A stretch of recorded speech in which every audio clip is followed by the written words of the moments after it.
మొట్టమొదటి factory outlet మన Mukunda jewellers లో అన్ని జ్యువెలరీపై ఉన్న వ్యాట్ కేవలం 2 to 12% మాత్రమే. No making charges. విచ్చేయండి ముకుందా జ్యువెలర్స్. మా నూతన బ్రాంచెస్ ప్రారంభం అతి త్వరలో జూబ్లీ హిల్స్ మరియు వైజాగ్. అంతర్జాతీయ జాతీయ అన్ని సమస్యల గురించి వాళ్ళ చర్చిద్దాం వ్యూ పాయింట్లో అంశాలని పూర్తిగా విశ్లేషించడానికి మనతో పాటు జాయిన్ అవుతున్నారు ప్రొఫెసర్ డాక్టర్ కె నాగేశ్వరరావు. ఆయన్ని అడిగి అన్ని విశ్లేషణలు తెలుసుకుందాం. సో మొత్తానికి ఫస్ట్ టాపిక్ చూద్దాము. ఏపీ రాజకీయాల్లో ఇటు అమరావతి అంశం మరోసారి తీవ్ర దుమారం రేపుతోంది. వైసీపీ అధినేత వైఎస్ జగన్మోహన్ రెడ్డి ఇటీవల చేసిన వ్యాఖ్యలు, దానికి సజ్జల రామకృష్ణారెడ్డి ఇస్తున్న వివరణలు రాజకీయ వర్గాల్లో పెద్ద చర్చకు దారితీశాయని చెప్పాలి. అసలు జగన్ ఏమన్నారు, సజ్జల ఏమని కవర్ చేస్తున్నారు, ఇది వైసీపీకి సెల్ఫ్ గోల్ అవుతుందా అనే అంశాలపై కూడా మనం విశ్లేషించుతాం. ఒక్కసారి వాళ్ళు ఏం మాట్లాడారు అదంతా కూడా బైట్స్ ఉన్నాయి మన దగ్గర, చూద్దాం. He is building the capital, the so-called capital, in a river basin. In fact, this is something which the Supreme Court should take cognizance of. Nobody is allowed to even build a building in a river basin. Whereas here, Chandrababu Naidu is conceiving a city in a river basin. I do not know where the fuse and the plug is. మొన్నటి వరకు 3 ముక్కలాట ఆడారు. అంటే 3 రాజధానులు అన్నారు. ప్రపంచంలో ఎక్కడా లేవన్నాం, కానీ వినలేదు. ప్రజలు గుణపాఠం చెప్పారు. ఇప్పుడు అంటున్నాడు అది నది పక్కన వచ్చిందంట. రాజమండ్రి ఎక్కడుంది, విశాఖపట్నం ఎక్కడుంది, లండన్ ఎక్కడుంది, ఢిల్లీ ఎక్కడుంది, చెన్నై ఎక్కడుంది, అంటే బాంబే ఎక్కడుంది? కనీసం ఇలాంటి ఇంగిత జ్ఞానం లేని వాళ్ళు కూడా రాజకీయాలు చేస్తే వీళ్ళు ఏం మాట్లాడాలి? అమరావతికి సంబంధించి ఆయన చేస్తున్నది 14-19 మధ్య ఒక రకమైంది. ఇది mother of all scams. Chandrababu Amaravati అనేది mother of all scams. Capital different issue. Jaganmohan Reddy గారు ఈ ప్రాంతానికి ఎలాంటి వ్యతిరేకం కాకపోగా అభిమానిస్తాడు, ఒక సహజమైన దీనిగానే దీంట్లో పార్ట్ అవుతున్నాడు అనడానికి వేరే సాక్ష్యం అక్కర్లా. 19 ఎన్నికలకు ముందే ఇక్కడ ఇప్పుడు మనం నిలబడిన దాంతో సహా స్థలం కొని, భూమి కొని ఇక్కడ అప్పుడే ఇల్లు కట్టాడు. పార్టీ ఆఫీస్ కోసం ఇప్పుడు మనం నిలబడిన ప్లేస్ కూడా తీసుకొని పార్టీ ఆఫీసులో పూర్తి చేశాడు. 19 ఎన్నికలకు ముందు ఒక ఆయన సీఎం గాల. ఈ యాక్సెప్టెడ్ మనస్ఫూర్తిగా, ఎస్ ఇది చంద్రబాబు నాయుడు గారు ఎక్కడైతే అన్నారో క్యాపిటల్ ఓకే. నదీ గర్భంలో ఎక్కడ కట్టాలా, కానీ ప్రజలకి నదీ గర్భంలో కడుతున్నారు, కోర్టుకు వేయాలా? ఏందండి? ఒక నాయకుడిగా, ఒక ముఖ్యమంత్రిగా పనిచేసిన వాళ్ళు అదే చెప్పేది, దాని మీద స్టడీ చేసి చేయాలి. కానీ ఎక్కడ కడుతున్నారు, ఏంది, దాని మాస్టర్ ప్లాన్ ఏంది, ఎలా ప్లాట్లు అలాట్ చేశారు, ఏ ఏరియాలో అలాట్ చేశారు అనేది డిస్కషన్ ఏమీ లేకుండా విడివి జ్ఞానంతో ఈ విధంగా మాట్లాడదు తప్పు. అదే తెలుసుకోవాలా. యాక్చువల్గా రివర్ బెడ్ అంటే ఏంది, రివర్ బేసిన్ అంటే కూడా తెలుసుకోవాలి. రైట్. ఈ అంశానికి సంబంధించి విశ్లేషించడానికి మనతో పాటు డాక్టర్ కె నాగేశ్వర్ గారు మనతో ఉన్నారు. నమస్తే సార్. నమస్తే అమ్మా. రాజధాని అంశం అనేది ఎంత ప్రాముఖ్యత కలిగింది అనేది మనకు తెలుసు. ఏపీలో ఎంత పోరాటం చేస్తున్నారో దానికి సంబంధించి ఒక్కొక్కరు మాట్లాడుతున్నారు, వాళ్ళకి సంబంధించి వాళ్ళు డిస్కస్ చేస్తున్నారు. సో ఇప్పుడు జగన్ రివర్ బేసిన్ అని సడన్గా తీసుకురావటం, మళ్ళీ సుప్రీంకోర్టు గురించి మాట్లాడడం, సుప్రీంకోర్టు ఖచ్చితంగా తీసుకువెళ్తానని చెప్పడం, దాని తర్వాత సజ్జల వివరణ ఇవ్వటం, ఇదంతా ఏ విధంగా ఉంటుంది, అసలు ఎందుకు ఇలా దారితీస్తుంది, సజ్జల మళ్ళీ ఎందుకు వివరణ ఇస్తున్నారని అనుకోవచ్చు మనం? అంటే జగన్ మాట్లాడింది అర్థరహితమైంది, ఏ రకమైన అవగాహన లేకుండా మాట్లాడారు. అది సహజంగానే రాజకీయంగా బహుశా చెడ్డ పేరు వచ్చుంటుంది. ఎందుకంటే ప్రజల్లో కూడా వ్యతిరేకత వచ్చుంటుంది. అమరావతిపై జగన్మోహన్ రెడ్డి జరిపిన విధ్వంసం ఆయన ఓటమికి అనేక కారణాలు ఒక ముఖ్యమైన కారణం.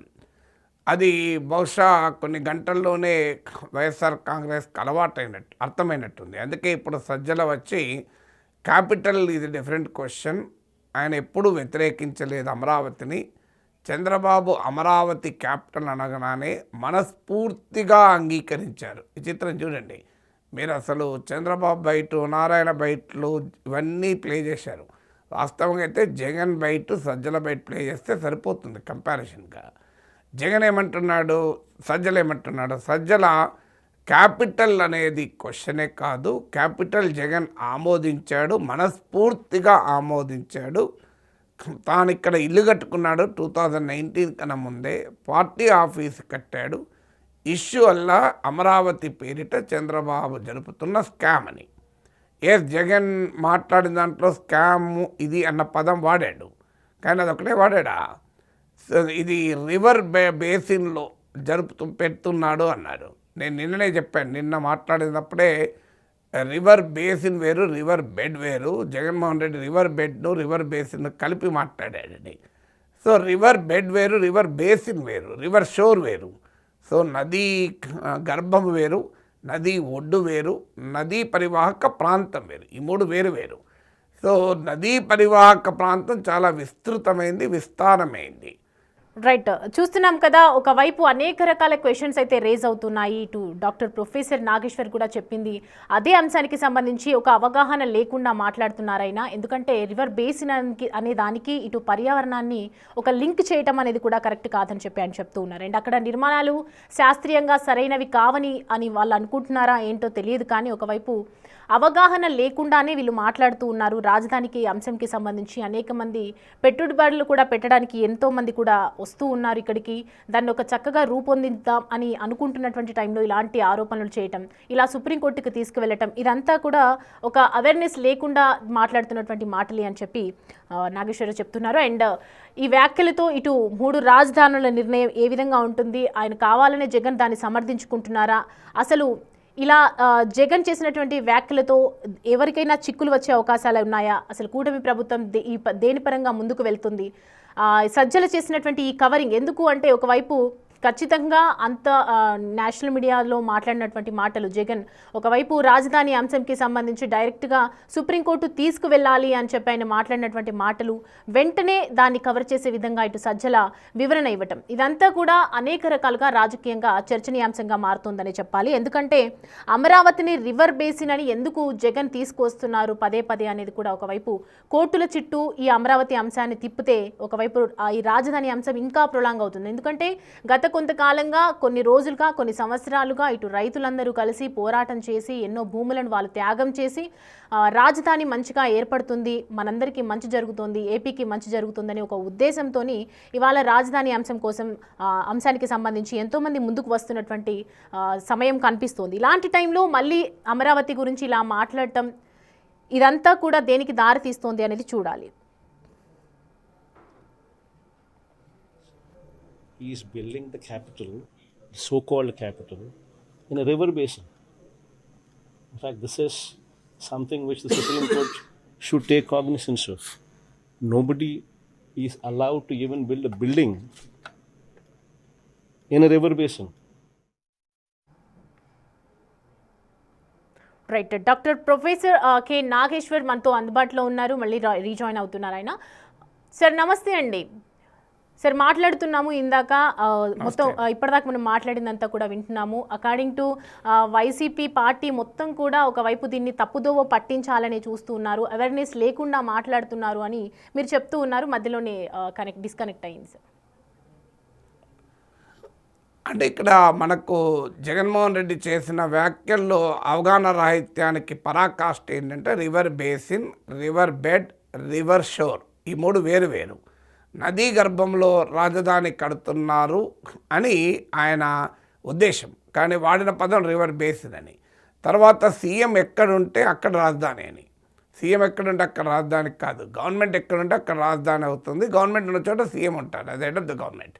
సో ఈ అవగాహన లేకుండా మాట్లాడాడని చెప్పి చంద్రబాబు నాయుడు అటాక్ చేశారు, ఒక రకంగా ఆయుధం ఇచ్చారు. దానికన్నా ఇప్పుడు మీరు సజ్జల చెప్తున్నాడు వ్యతిరేకం కాదు, మనస్ఫూర్తిగా అంగీకరించాడని. ఎక్కడ అంగీకరించాడు? Even supreme court should take cognizance అన్నాడు. అంటే అమరావతి నిర్మాణాన్ని సుప్రీంకోర్టు కూడా అడ్డుకోవాలి అని చెప్తున్నాడు. అడ్డుకోవాలన్న పదం వాడలేదు, కానీ సుప్రీంకోర్టు కూడా దీన్ని ఆలోచించాలి, నదీ గర్భంలో కడుతున్నారు అన్నారు. ఇక దీనికన్నా అమరావతికి వ్యతిరేకమైన స్టేట్మెంట్ ఏమైనా ఉంటుందా? ఇప్పుడు వచ్చే సజ్జల లేదు అని అమరావతికి మనస్ఫూర్తిగా అంగీకరించిన మాట నిజం. 2019కి ముందు ప్రతిపక్ష నేతగా రాష్ట్ర శాసనసభలో అమరావతికి మద్దతు పలికాడు. ఆ రోజుల్లో కూడా వాదన పెట్టారు, చూడు మా నాయకుడు ఇక్కడే ఇల్లు కట్టుకున్నాడు, చంద్రబాబు నాయుడు ఇల్లు కట్టుకోలేదు అని విమర్శించారు. కానీ 2024లో కూడా ఎక్కడా మేనిఫెస్టోలో చెప్పలేదు అమరావతిని మేము వదిలేస్తాం, 3 రాజధానులకు పోతామని. సడన్గా 24 ఎలక్షన్ల తర్వాత మొదలుపెట్టిన తర్వాతైనా తన వైఖరిని ఏమైనా మార్చుకున్నాడా ఫలితం తర్వాతైనా అంటే వైఖరి మార్చుకోలేదనడానికి జగన్ స్టేట్మెంటే ఉదాహరణ.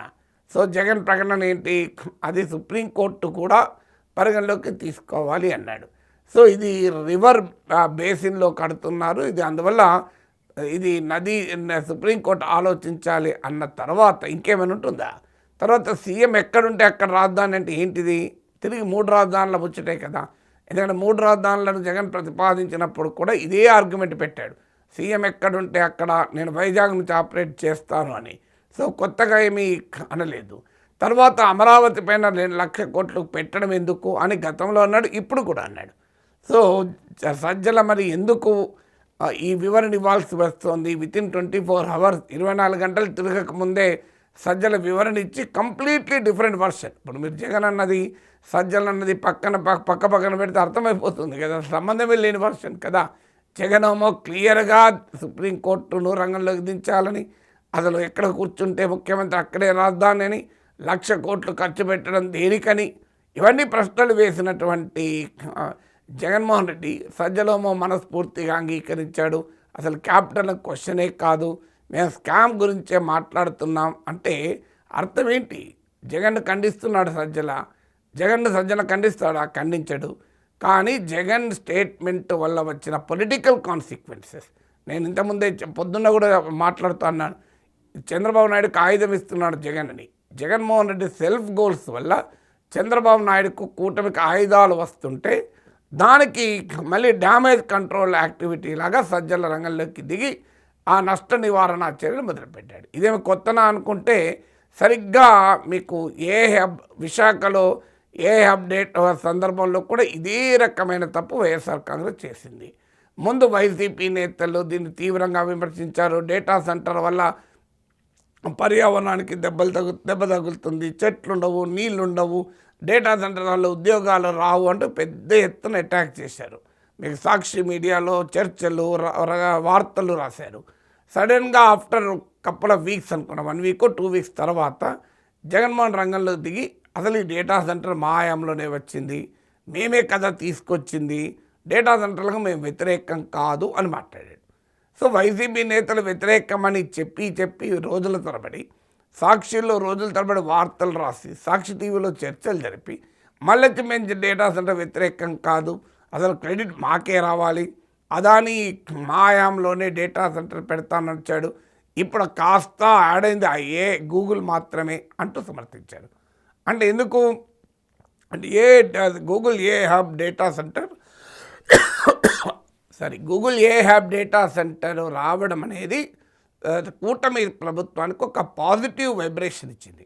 ఎందుకంటే ముఖ్యంగా మిడిల్ క్లాస్ ఎడ్యుకేటెడ్ యంగ్ పీపుల్లో ఒక పాజిటివ్ అవుట్లుక్ వచ్చింది. ఎందుకంటే చంద్రబాబు నాయుడుకి హైదరాబాద్లో ఐటీ రంగాన్ని అభివృద్ధి చేసిన చరిత్ర ఉండడం వల్ల అది అందులో గూగుల్ ఎంటర్ కావడం వల్ల, అదాని వేరు గూగుల్ వేరు, గూగుల్ ఎంటర్ కావడం వల్ల మామూలు బెనిఫిట్ రాలేదు. దీనికి తోడు కర్ణాటక, తమిళనాడులు, ఆంధ్రప్రదేశ్ పైన ఒక రకంగా విరుచుకపడము ఇవన్నీ జరిగాక కూటమికి క్లియర్ పై చేయి వచ్చింది. దాంతో మళ్ళీ డ్యామేజ్ కంట్రోల్లో భాగంగా మేము డేటా సెంటర్కి వ్యతిరేకం కాదు, మేము డేటా సెంటర్ మా వల్లనే వచ్చింది, చంద్రబాబు నాయుడు క్రెడిట్ చోరీకి పాల్పడుతున్నాడు అంటూ మళ్ళీ రివర్స్లోకి వచ్చారు. అంటే అర్థం కావాల్సింది, ఇంత ఆధునిక మీడియా సోషల్ మీడియా యుగంలో పరస్పర విరుద్ధమైన పొజిషన్ చెప్పితే జనం చూడరా, అర్థం కాదు జనానికి. ఇప్పుడు జగన్మోహన్ రెడ్డి బయట, సజ్జల రామకృష్ణారెడ్డి బయటలు మనం ప్లే చేశాం, అర్థమవుతుందిగా 2 చూస్తే క్లియర్గా. సో ఇంకా అంత ప్రజల అమాయకుల మీరు గూగుల్ హబ్ డేటా సెంటర్ పైన వైసీపీ నేతలు ఏం మాట్లాడారు, సాక్షిలో ఏం డిబేట్లు నడిచాయి, జగన్మోహన్ రెడ్డి ఏమన్నాడు కంపేర్ చేయండి. మళ్ళీ ఇప్పుడు ఆ డేటా సెంటర్ గురించి హబ్ గురించి మాట్లాడతారు. ఇది 2 ఉదాహరణ ఇది. సో ఇలా ఒక్కొక్క అంశం పైన సెల్ఫ్ గోల్స్ వేసుకుంటూ పోతే అల్టిమేట్గా డ్యామేజ్ జరిగేది జగన్మోహన్ రెడ్డికి. ఇప్పటికైనా అర్థం కావాల్సింది అంటే రాజకీయ పార్టీ ఒక పొజిషన్ తీసుకున్నాక కారణాలు ఏదైనా అది తప్పని తెలిస్తే, లేదు ప్రజల్లో వ్యతిరేకత వస్తుందని తెలిస్తే దానిపైన నష్ట నివారణ చర్యలు తీసుకోవచ్చు. కానీ నష్ట నివారణ చర్యల పేరిట బుకాయిస్తే జనం యాక్సెప్ట్ చేయరు కదా. మీకు అదే ఇప్పుడు మీరు నరేంద్ర మోడీ ఫామ్ లాస్ పైన 1 ఇయర్ పెద్ద ఎత్తున ఢిల్లీలో ప్రొటెస్ట్లు చేసినా ఒప్పుకోలే. ఫైన్ మార్నింగ్ ఉత్తరప్రదేశ్ ఎలక్షన్ల ముందు నష్టం జరుగుతుందని అర్థమై నేను రైతులకు క్షమాపణ చెప్తున్నాను, ఉపసంహరించుకుంటున్నాను అన్నాడు. సో ఇప్పటి దానితో కాస్తంత నష్ట నివారణ జరిగి మీకు మళ్ళీ 2024 ఎలక్షన్స్లో గెలవగలిగారు. అందువల్ల ఎప్పుడు కూడా ఒక నిర్ణయం తీసుకున్నప్పుడు దాన్ని నష్టం జరుగుతుందంటే పాలిటిక్స్లో డెమోక్రసీలో విధానాల్ని మార్చుకోవడం నేరం కాదు కదా. సో ఇదే సజ్జలన్న మాట, మేము అమరావతికి వ్యతిరేకం కాదు, ఆయన మనస్ఫూర్తిగా అంగీకరించారు. చంద్రబాబు నాయుడు క్యాపిటల్ ఇక్కడ ప్రతిపాదించడంతో ఒప్పుకున్నాం, ఇక నుంచి దీనిపైన చర్చ లేదు అని కనుక చెప్పుంటే, జగనే చెప్పుంటే ఈ పంచాయతీ వచ్చేది కాదు కదా. ఆ తర్వాత మీరు రైతులకు మొదటి ఫేజ్లో రైతులకు ఎందుకు పట్టాలు ఇవ్వలేదు, ఎందుకు ఇంకా పట్టాలు చూపించడం లేదు, ఆన్ పేపరే ఉన్నాయి, ఎందుకు మళ్ళీ సెకండ్ ఫేజ్లో పూలింగ్ చేస్తున్నారు, మీరు ఇన్సైడ్ ట్రేడింగు, స్కాము, ఇవన్నీ ఏదన్నా కూడా కాస్తంత క్రెడిబిలిటీ వస్తుంది. ఇప్పుడు కంప్లీట్లీ రివర్స్ పొజిషన్స్, ఒక ఎండు నుంచి మరో ఎండుకు పోతూ ప్రజలంతా అమాయకులు అనుకుంటే ఎలా? దానివల్ల డ్యామేజ్ కంట్రోల్ కాదు, ప్రజల ముందు చులకనవుతారు.